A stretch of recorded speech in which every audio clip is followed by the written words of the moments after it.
Acts chapter 17, verse 26. And he has made from one blood every nation of men to dwell on all the face of the earth, and has determined their pre-appointed times and the boundaries of their dwellings. In the beginning, the Bible tells us that God created the first humans, Adam and Eve, in the book of Genesis. This creation story is foundational to understanding the origin of all people. Genesis chapter 1, verses 26 to 27 states, "Then God said, 'Let us make man in our image, according to our likeness. Let them have dominion over the fish of the sea, over the birds of the air, and over the cattle, over all the earth, and over every creeping thing that creeps on the earth.' So God created man in his own image. In the image of God he created him, male and female he created them." This passage is powerful because it emphasizes that all humans, regardless of race, share a common origin. We are all created in the image of God, which means we have inherent value and dignity. This concept is crucial because it underscores the unity of humanity from the very beginning. After the creation of Adam and Eve, humanity faced a turning point with the Great Flood, a story recounted in Genesis. This catastrophic event reshaped the earth and humanity, wiping out all but Noah and his family.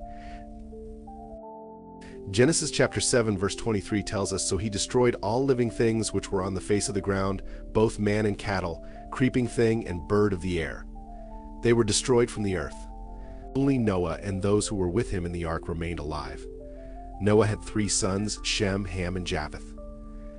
These 3 men and their descendants repopulated the earth after the floodwaters receded. Genesis chapter 9, verses 18 to 19 states, "Now the sons of Noah who went out of the ark were Shem, Ham, and Japheth. And from these the whole earth was populated." This passage is crucial because it indicates that the diverse populations of the world all stem from these 3 families. Shem's descendants settled in the Middle East and parts of Asia. Ham's descendants moved to Africa and parts of the Middle East, while Japheth's descendants spread into Europe and other parts of Asia. This dispersion laid the foundation for the racial and ethnic diversity we see today. Each group adapted to their specific environments, leading to variations in physical characteristics, languages, and cultures. This spread and adaptation are part of God's divine plan. In Genesis chapter 10, known as the Table of Nations, we see a detailed account of the descendants of Shem, Ham, and Japheth. It serves as a genealogical record, tracing the roots of various nations back to Noah's sons. This chapter highlights the interconnectedness of all humanity, showing that despite our differences, we share a common ancestry. Japheth's descendants played a significant role in the spread of human civilization into Europe and parts of Asia. According to Genesis chapter 10, verses 2-5, Japheth's sons were Gomer, Magog, Madai, Javan, Tubal, Meshech, and Tiras. Each of these sons founded different peoples and nations, which eventually settled in various regions across Europe and Asia. Gomer's descendants are believed to have settled in the areas around the Black Sea, which later became part of the regions known today as Eastern Europe and parts of Western Asia. The descendants of Gomer include the peoples known as the Cimmerians and the Scythians, who were known for their nomadic lifestyles and warrior culture. Magog's descendants are often associated with the Scythians as well, a group of ancient nomadic tribes known for their skills in horseback riding and archery. They roamed the steppes of what is now southern Russia and Ukraine, influencing the cultures and societies they encountered. Mani is traditionally associated with the Medes, an ancient Iranian people who played a crucial role in the development of Persian civilization.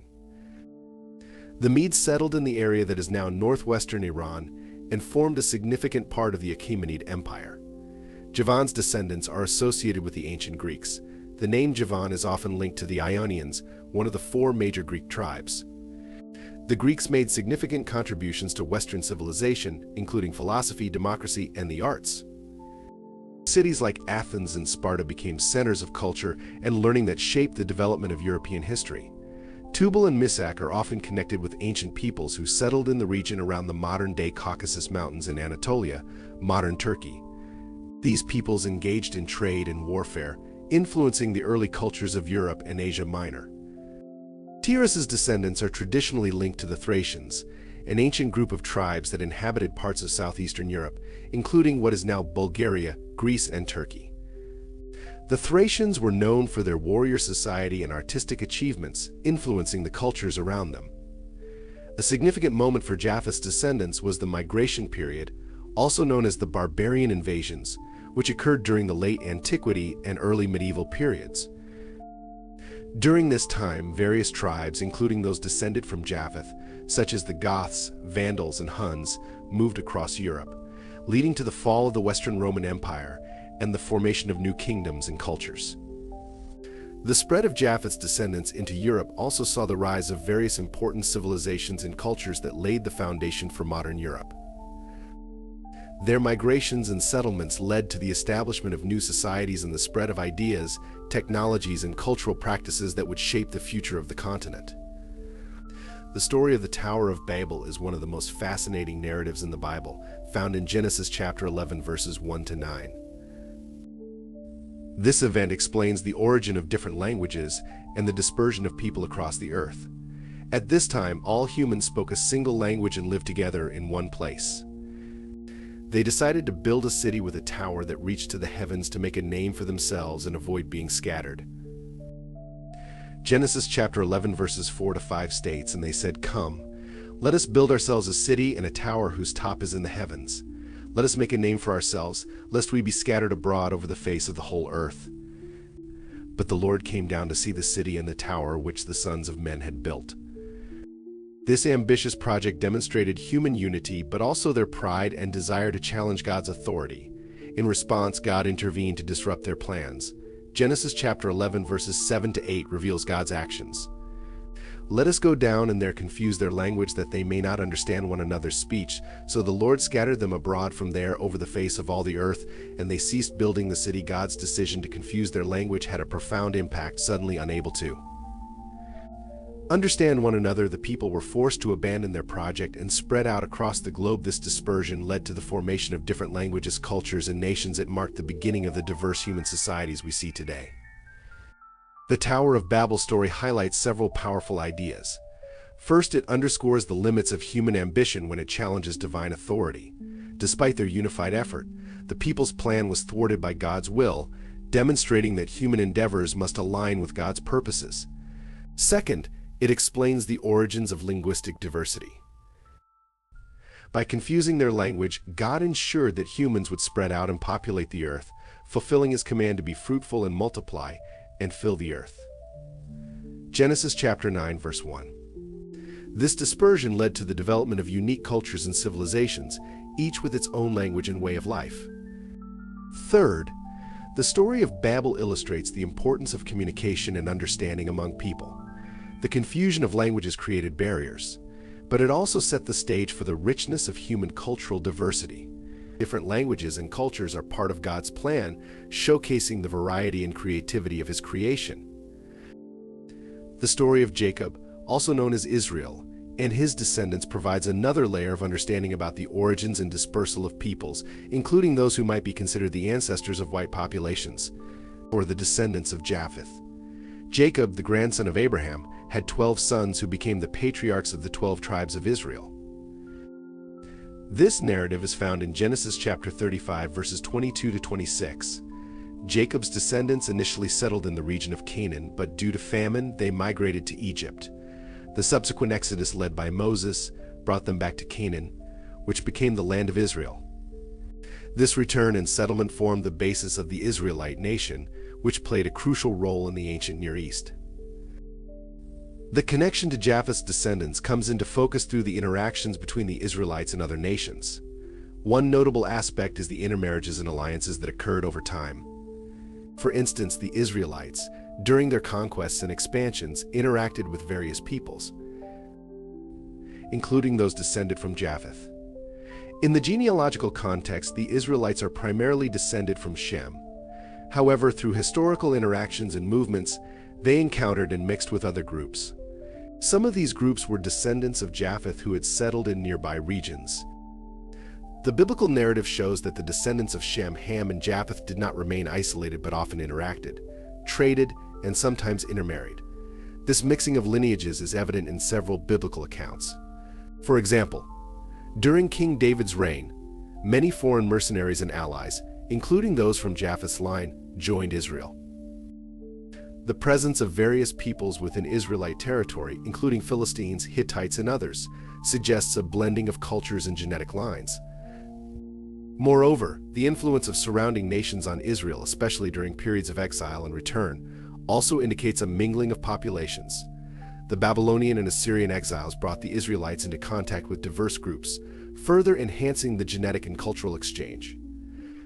The descendants of Japheth, particularly those who migrated into Europe, contributed to the genetic and cultural makeup of many European populations. Historical records and genetic studies suggest that as these populations moved and settled in different regions, they adapted to various climates and environments, leading to the development of physical characteristics, including lighter skin tones, which are often associated with Europeans. The Bible, in Job chapter 12, verses 7 to 10, highlights the interconnectedness of God's creation. But ask the animals, and they will teach you, or the birds in the sky, and they will tell you, or speak to the earth, and it will teach you, or let the fish in the sea inform you. Which of all these does not know that the hand of the Lord has done this? In his hand is the life of every creature and the breath of all mankind.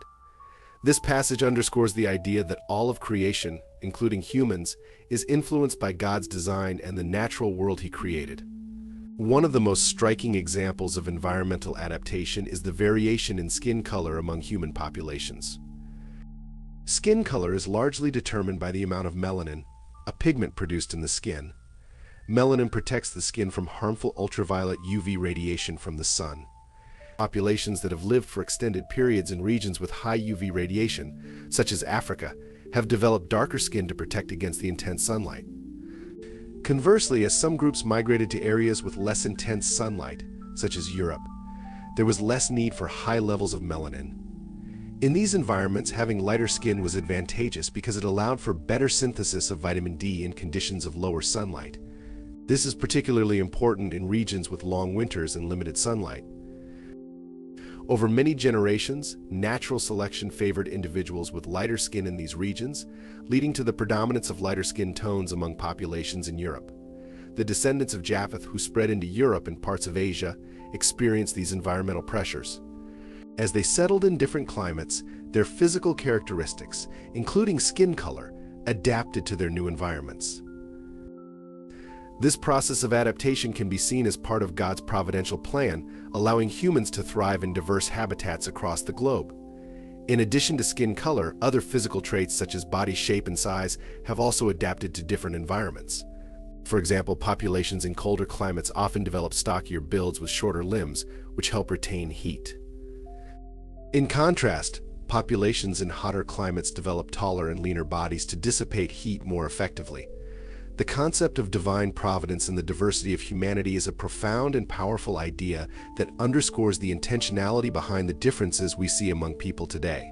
According to the Bible, God's providential hand guides the unfolding of history and the development of human societies.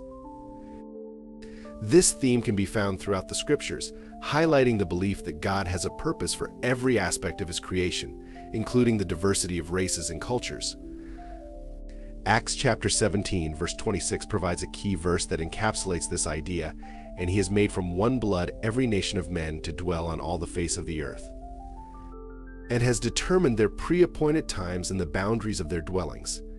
This passage suggests that God not only created all humans from one origin, but also orchestrated their distribution and development across the earth.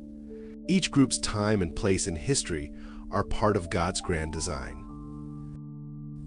This perspective encourages us to see the diversity among people not as a series of random mutations or accidents of history, but as part of a deliberate plan by God. The differences in skin color, language, culture, and traditions are all elements of a tapestry woven by divine providence. This understanding can foster a sense of unity and respect among different groups, recognizing that all are part of God's creation. One of the powerful ways to illustrate this concept is through the story of the nations and their roles in the biblical narrative.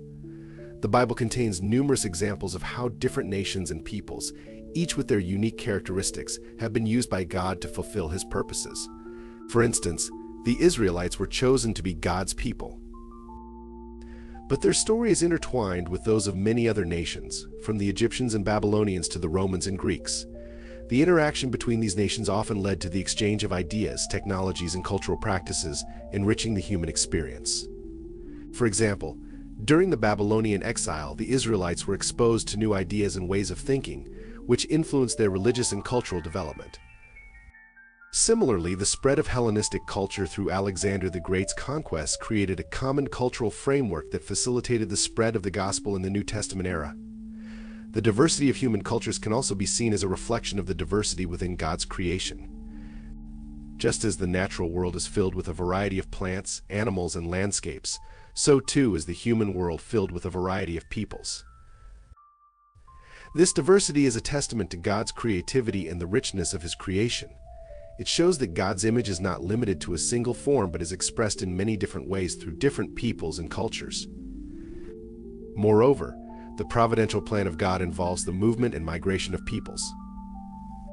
Throughout history, migrations have played a crucial role in the development of civilizations. The movements of peoples, whether voluntary or forced, have led to significant cultural exchanges and the spread of ideas. For instance, the migration of Indo-European-speaking peoples, believed to be descendants of Japheth, into Europe and Asia significantly shaped the linguistic and cultural landscape of these regions. The story of Ruth, a Moabite woman who became an ancestor of King David, and ultimately Jesus, illustrates how God's providence can work through individuals from different backgrounds. Ruth's inclusion in the genealogy of Jesus highlights the idea that God's plan transcends ethnic and cultural boundaries, bringing together people from different backgrounds to fulfill His purposes. In addition, the story of Joseph in Egypt demonstrates how God can use the movement of people to achieve His plans. Sold into slavery by his brothers, Joseph rose to a position of power in Egypt and was instrumental in saving his family from famine. This story shows how God can use difficult and challenging circumstances, including displacement and migration, to bring about His will. The New Testament continues this theme of divine providence and diversity. The day of Pentecost, as described in Acts 2, is a powerful example. On this day, people from many different nations were gathered in Jerusalem, and they all heard the apostles speaking in their own languages. This miraculous event symbolized the breaking down of language barriers and the uniting of diverse peoples under the message of the gospel. It underscored the idea that the good news of Jesus Christ is for all people, regardless of their ethnic or cultural background. Paul's ministry further illustrates how the early church embraced diversity. As an apostle to the Gentiles, Paul traveled extensively, preaching to people of various backgrounds. His letters to the early churches often addressed issues of cultural and ethnic diversity, urging believers to see themselves as part of one body in Christ. In Galatians chapter 3, verse 28, Paul writes, "There is neither Jew nor Greek. There is neither slave nor free. There is neither male nor female, for you are all one in Christ Jesus." This verse emphasizes the unity of believers in Christ, transcending all human distinctions. The concept of divine providence and human diversity also has profound implications for how we view and treat others. Recognizing that every person is part of God's plan encourages us to treat all people with dignity and respect. It challenges us to see beyond superficial differences and appreciate the unique contributions that each person and culture bring to the world. Furthermore, understanding the providential nature of human diversity can inspire us to work towards greater unity and reconciliation. It calls us to celebrate the richness of different cultures, while also seeking common ground and building bridges between communities. This perspective aligns with the biblical vision of a diverse yet united humanity, as seen in the vision of the new creation in Revelation chapter 7, verse 9, where people from every nation, tribe, and language stand before the throne of God and worship. The divine providence in human diversity is a powerful concept that enriches our understanding of God's plan for humanity. It highlights the intentionality behind the differences among people and calls us to embrace and celebrate this diversity as part of God's creative design. Through the stories and teachings of the Bible, we see how God's hand guides the development of human societies, bringing together diverse peoples to fulfill His purposes. This understanding fosters a sense of unity, respect, and appreciation for the rich tapestry of human cultures, reflecting the beauty and complexity of God's creation. In conclusion, we have explored the fascinating and profound biblical perspectives on the origin and diversity of humanity. Starting from the creation of Adam and Eve, we saw how all humans share a common origin created in the image of God. The descendants of Noah, particularly Japheth, spread into Europe and Asia, adapting to their environments and contributing to the rich tapestry of human civilization. The story of the Tower of Babel highlighted the divine intervention that led to the development of different languages and cultures, while the narrative of Jacob's descendants showed how God's chosen people interacted with other nations, further enriching human history. We also delved into the influence of climate and environment on physical characteristics, illustrating how God's providential plan allowed humans to thrive in diverse habitats. Lastly, we examined the concept of divine providence in human diversity, emphasizing how the differences among us are part of God's grand design, reflecting His creativity and the unity of all people under His care. Thank you for watching. If you found this video insightful, please like, comment, and subscribe to our channel. Your support helps us bring you more engaging and informative content. See you in the next video.